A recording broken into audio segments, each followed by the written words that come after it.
ஐயப்பனுக்கு நீண்ட கூடையா இருக்கிறப்போ ஐயப்ப பக்தனுக்கு நான் கூட பிடிக்கிறதுல ஒண்ணு தப்ப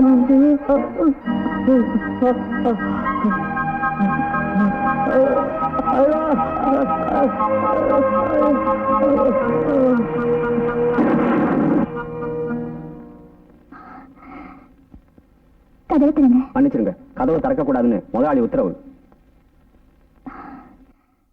நான் வீட்டுக்குள்ள வர்றதுக்கு அனுமதி இல்லைனாலும் அப்பா அம்மாவை பாக்குறதுக்கு அனுமதி இருக்குல்ல?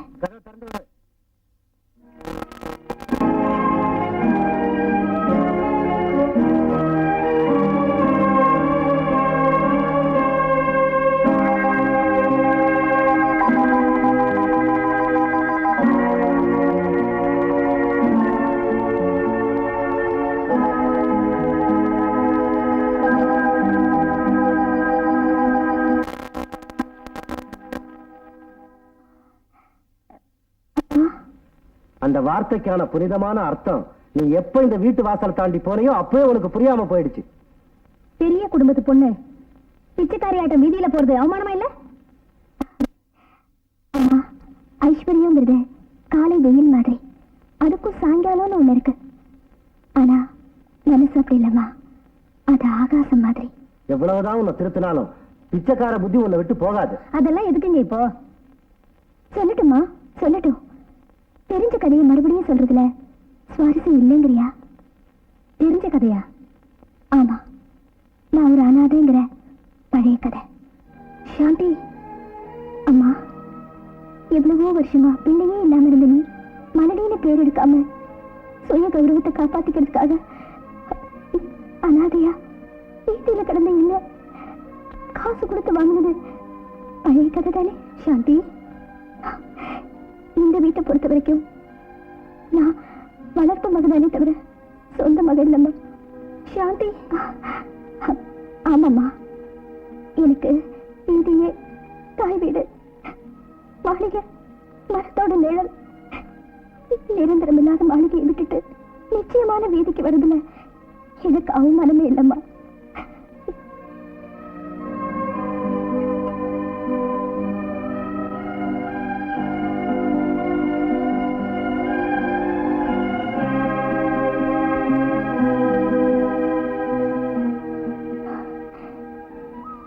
எஜமானே, நான் வரேன்.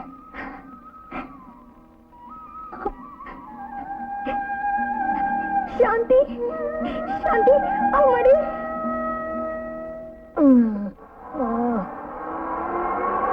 சார் கொஞ்சம் கார் நிறுத்துங்க சார். டாக்டர்கிட்ட கூட்டிட்டு போன சார், சீரியஸா இருக்கு. அப்படியா? ஐயோ பாவம், என்னாச்சு அவனுக்கு?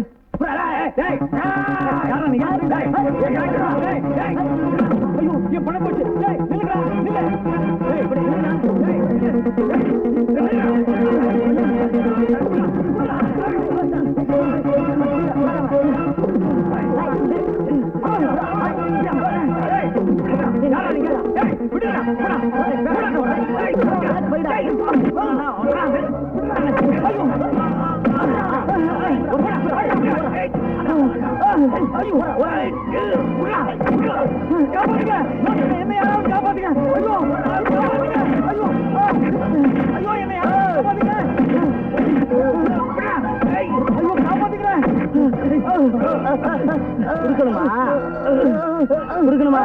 குடு.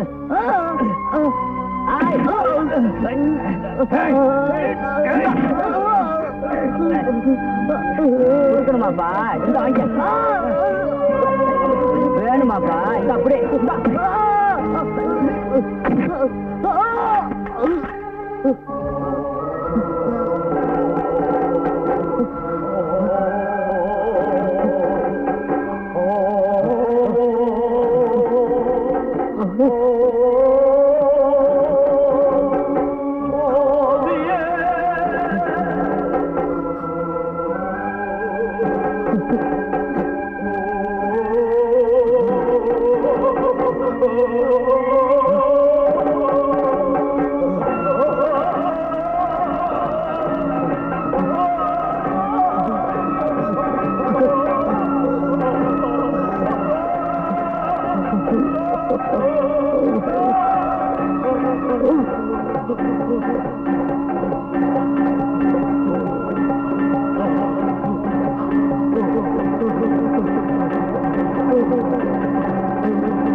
துளியாக கொடும் பாவம் முடிவாக குரலை கொடுத்த ஐயப்பா, வழிகாட்டி எனக்காக பகை ஓட்டி நலம் கூட்ட பலம் தந்த ஐயப்பா, உலகை படைத்த உனது வழியை கெடுத்த இனத்தை அடக்கி அருள்க ஐயப்பா, சரணம் ஐயப்பா. கொள்ளையடிக்கும் புத்தி வேண்டாம், குறுக்கு வழியில் பயணம் வேண்டாம், ஐயன் கண்ணும் பார்வையும் தொடர்ந்துனை வருந்திட செய்வது ஐயப்பா. தீயவர் கொடுமை முடியும், தூயவர் துயரம் போகும், ஆனால் நீ உன் குறைவும் வழி மாறிட உறவினன் அவனப்பா. மணிமாலை மலர் சூடி நோன்பேற்று வருவோர்க்கு துணையாக வருவானப்பா. மணிமாலை மலர் சூடி நோன்பேற்று வருவோர்க்கு துணையாக வருவானப்பா. நெடிய மலைகள் படிகள் கடந்து திரளும் பக்தர் துணைவன் இரவன் ஐயப்பா, சரணம் ஐயப்பா.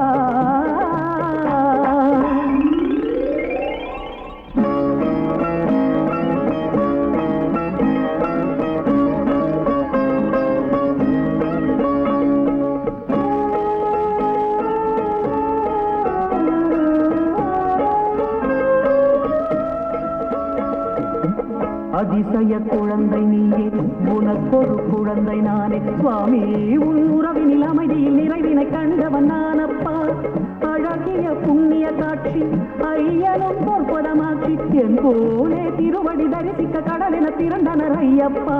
கற்பூர ஆடி கண்டு 18 படியேறி தவம் ஏற்ற சீர்காணவே, கற்பூர ஆடி கண்டு 18 படியேறி தவம் ஏற்ற சீர்காணவே. சபரிமலையில் இடம் தருக சரண திசையில் உருகி வருக ஐயப்பா, சரணம் ஐயப்பா. அருள்மேக துணியாக கொடும் பாவம் முடிவாக குரலை கொடுத்த ஐயப்பா, வழிகாட்டி எனக்காக பகை ஓட்டி நலம் கூட்ட பலம் தந்த ஐயப்பா, உலகை படைத்த உனது வழியை கெடுத்த இனத்தை அடக்கி அருள்க ஐயப்பா, சரணம் ஐயப்பா.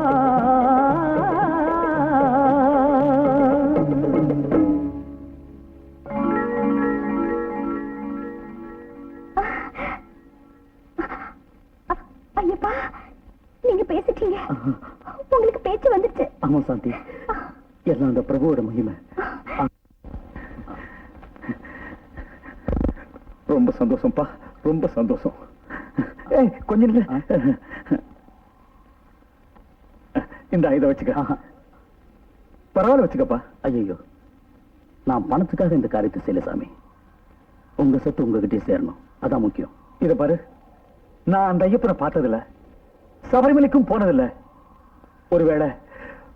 ஒருவேளை நீதான் அந்த ஐயப்பனும். ஐயப்பனா?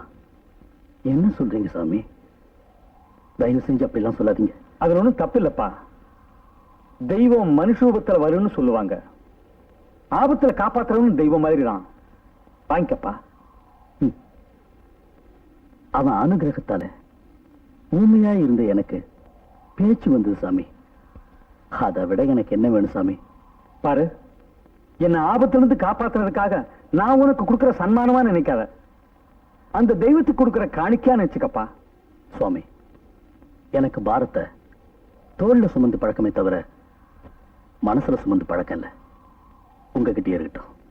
இங்க பாருப்பா, எனக்கு உதவன ஒண்ணு நான் எப்படி தெய்வமா பாவிக்கிறேனோ அதே மாதிரி நீயும் இந்த தயவு செஞ்சு என்ன மன்னிச்சிருங்க.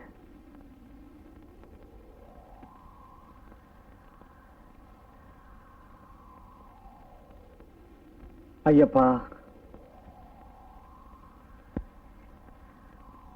உங்ககிட்ட ஒப்படைச்சிடப்பா.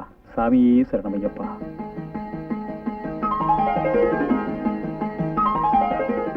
இந்தப்பா, என்னுடைய பிரார்த்தனைய அந்த ஐயப்பன் கிட்ட சொல்லிட்டேன். இனி உன் பாடு, உன் ஐயப்பன் பாடு.